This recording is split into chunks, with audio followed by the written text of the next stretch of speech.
안녕하세요. 이번 시간에는 연산자 우선순위에 대해서 알아보겠습니다.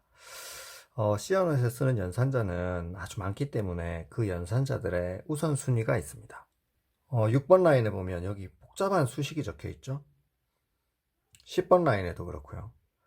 그래서 이렇게 복잡한 수식이 적혀 있을 때 과연 어떤 연산자들을 먼저 계산해야 될지를 정하는 것이 바로 연산자의 우선순위입니다.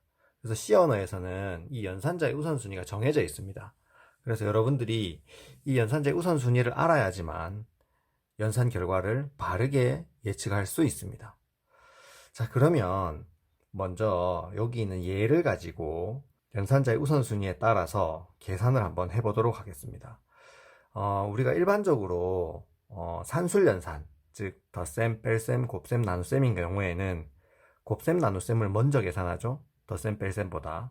그래서 곱셈, 나눗셈이 있으면 곱셈, 나눗셈을 차례로 계산한 다음에 그 다음에 덧셈, 뺄셈을 차례로 연산하게 되어 있습니다.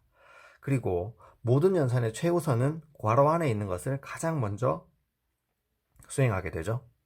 네, 그런 일반적인 연산자 우선순위가 있습니다. C 언어에서도 똑같이 연산자의 우선순위가 있다는 거죠. 자, 그러면 한번 6번 라인에 있는 이 수식을 한번 계산을 해보도록 하겠습니다. 얘를 수식으로 한번 써볼까요?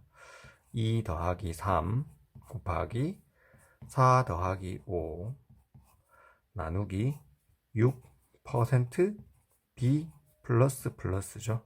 자, 이 수식의 결과를 어느 변수? A 변수에 담는 거죠. 네, 그러면 A 변수의 값이 정해질 겁니다. 그죠? 자, 이 수식에서 제일 먼저 해야 될 것은 괄호 안에 있는 얘를 제일 먼저 해야 됩니다. 그쵸? 네, 그러면 이 수식을 계산한 결과를 밑에다 한번 써보겠습니다. 2 더하기 3 곱하기 4에서 5 더하면 9죠?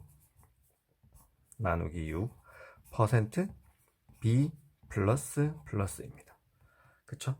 네. 그러면 지금 이 수식에서는 무엇을 먼저 해야 되죠?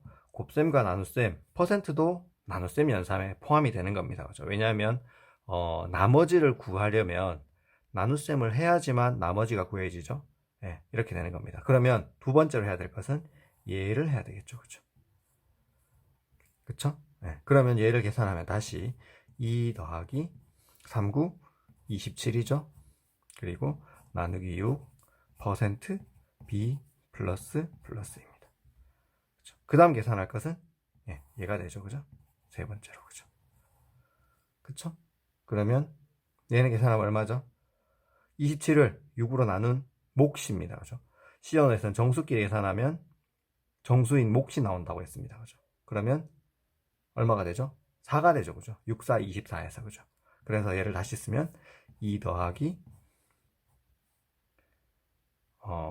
4% B 플러스 플러스가 되는 겁니다. 그죠?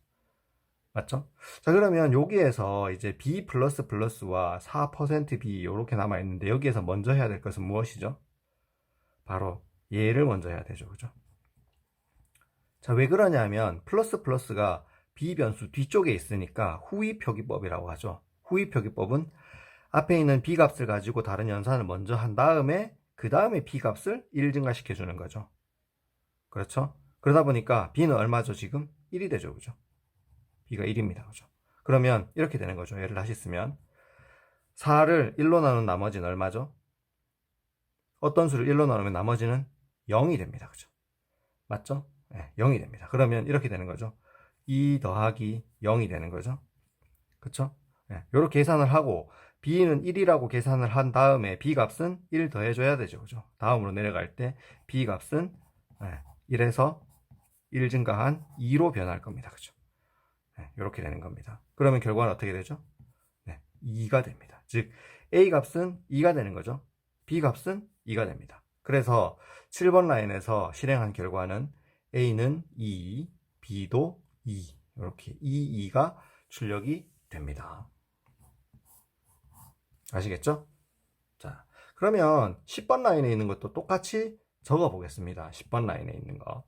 그러면 C가 이렇게 정해지죠? 2 곱하기 3 더하기 4 그리고 요 기호가 있고, 그죠? a 플러스 플러스 나누기 마이너스 마이너스 b 이렇게 되어 있습니다. 그죠? 자, 여기에서 최우선 해야 될 거 괄호 안에 있는 것을 제일 먼저 하죠. 그러면 다시 쓰면 2 곱하기 7 a 플러스 플러스 나누기 마이너스 마이너스 b입니다. 그죠? 맞죠? 자, 그 다음에 해야 될 것은 뭘 해야 되죠? 네, 곱셈을 먼저 해야 됩니다. 그죠? 그러면 얘가 14 a 플러스 플러스 나누기 마이너스 마이너스 b 이렇게 되는 거죠. 자, 그래서 여기에서 a 값과 b 값을 먼저 정해야 되죠. 그죠? 그런데 a 값은 5인데 플러스 플러스가 뒤쪽에 있으니까 얘는 5라고 주고 계산을 하는 겁니다. 자, 그 다음에 b 값은 어떻게 되죠? b 값은 지금 6이죠. 그죠? 6에서 마이너스 마이너스니까 어떻게 되죠? b 값은 전위표기법에 의해서 b 값이 지금 6인데 얘를 5라고 보고 계산을 하는 겁니다. 그쵸? 네. a 값은 얼마죠? 5죠. 그죠?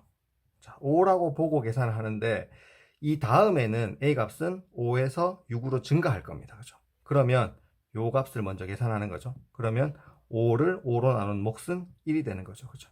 그래서 얘를 다시 쓰면 14 1 이렇게 되고, 요때 a 값은 5에서 플러스 플러스니까 6으로 변해 있을 것이고, b 값은 마이너스 마이너스 앞에 표기 전위표기법이니까 b 값은 처음부터 6에서 1 감소한 5를 가지고 계산을 하는 거죠. 그죠? 그래서 b 값은 이미 5로 되어 있다. 이렇게 생각하시면 됩니다. 자, 그러면 요 기호가 어떤 의미죠? 요 기호는 바로 XO와 베타적 논리 합이죠. 그죠? XO와의 의미입니다. 그래서 XO와는 이런 의미죠. 자, 선생님이 여기 다시 써볼게요. 14 XO와 1입니다. 그죠? 그러면 4비트로 한번 표현해 볼게요. 14를 4비트로 표현하면 1, 1, 1, 0이죠. 그쵸? 자, 1을 4비트로 표현하면 0, 0, 0, 1입니다. 그쵸? 얘를 뭐 하는 거죠? XO와 하는 거죠. XO하면 어떻게 되죠? 네, 서로 다른 거니까 다른 것은 전부 다 1이 나오고 같으면 0이 나오죠. 그죠? 자, 그러면 이 값은 얼마가 되죠? 결국 15죠. 그죠? 그렇죠? 1, 1, 1, 1은 10진수 15에 해당이 되죠. 그죠? 그래서 이 결론은 15가 됩니다. 그래서 여기에서 이 10번 라인을 실행한 결과 A, B, C 값을 출력해보면 A 값은 얼마가 되죠? A 값은 6, B 값은 얼마? 5, C 값은 15가 이렇게 나오게 됩니다. 아시겠죠? 여기에서 연산자 우선순위는 당연히 여기에 있는 논리적, 베타적 논리 합인, 얘가 곱셈보다 나눗셈보다 우선순위가 느리기 때문에 맨 마지막에 한 것입니다. 그죠? 그래서 얘가 두 번째로 되고, 그 다음 나눗셈인 얘가 세 번째로 되고, 그 다음에 여기에 있는 베타적 논리 합을 실행하게 되는 겁니다. 아시겠죠? 자, 그래서 지금 여기에 있는 연산자 우선순위가 여기에 없는 것들도 책에 많이 나와 있습니다. 그래서 그 책에 있는 그 97페이지, 93쪽에 있는 연산자 우선순위를 보시고 어느 연산을 먼저 해야 되는지, 어느 연산을 나중에 해야 되는지를 잘 생각하셔서 그 순서에 맞게끔 연산을 한 단계 한 단계 진행하면 틀린 일이 없고 정확한 결과를 예측할 수 있을 겁니다. 그리고 또 하나, 여기에 있는 증가 또는 감소 연산자, 증감 연산자라고 하는데, 증감 연산자는 앞쪽에, 변수 앞쪽에 표시된 것과 변수 뒤쪽에 표시된 것이 있죠. 그래서 변수 뒤쪽에 표시된 것은 일단 원래 변수에 있는 값을 가지고 계산을 하고 나서는 그 값을 1 증가시켜 줘야 된다. 여기에 있는 A, 또 첫 번째 한 B와 같이 이렇게 생각해 주시고, 앞쪽에 있다면 전위표기법이죠. 앞쪽에 있다, 변수 앞쪽에 있다면 그 값을 먼저 증가 또는 감소, 원래 이 B 값은 6이었지만 먼저 감소하죠. 감소하면 5로 생각을 하고 계산을 하면 정확한 결과를 얻을 수 있습니다. 아시겠죠? 자, 오늘은 여기까지 하겠습니다.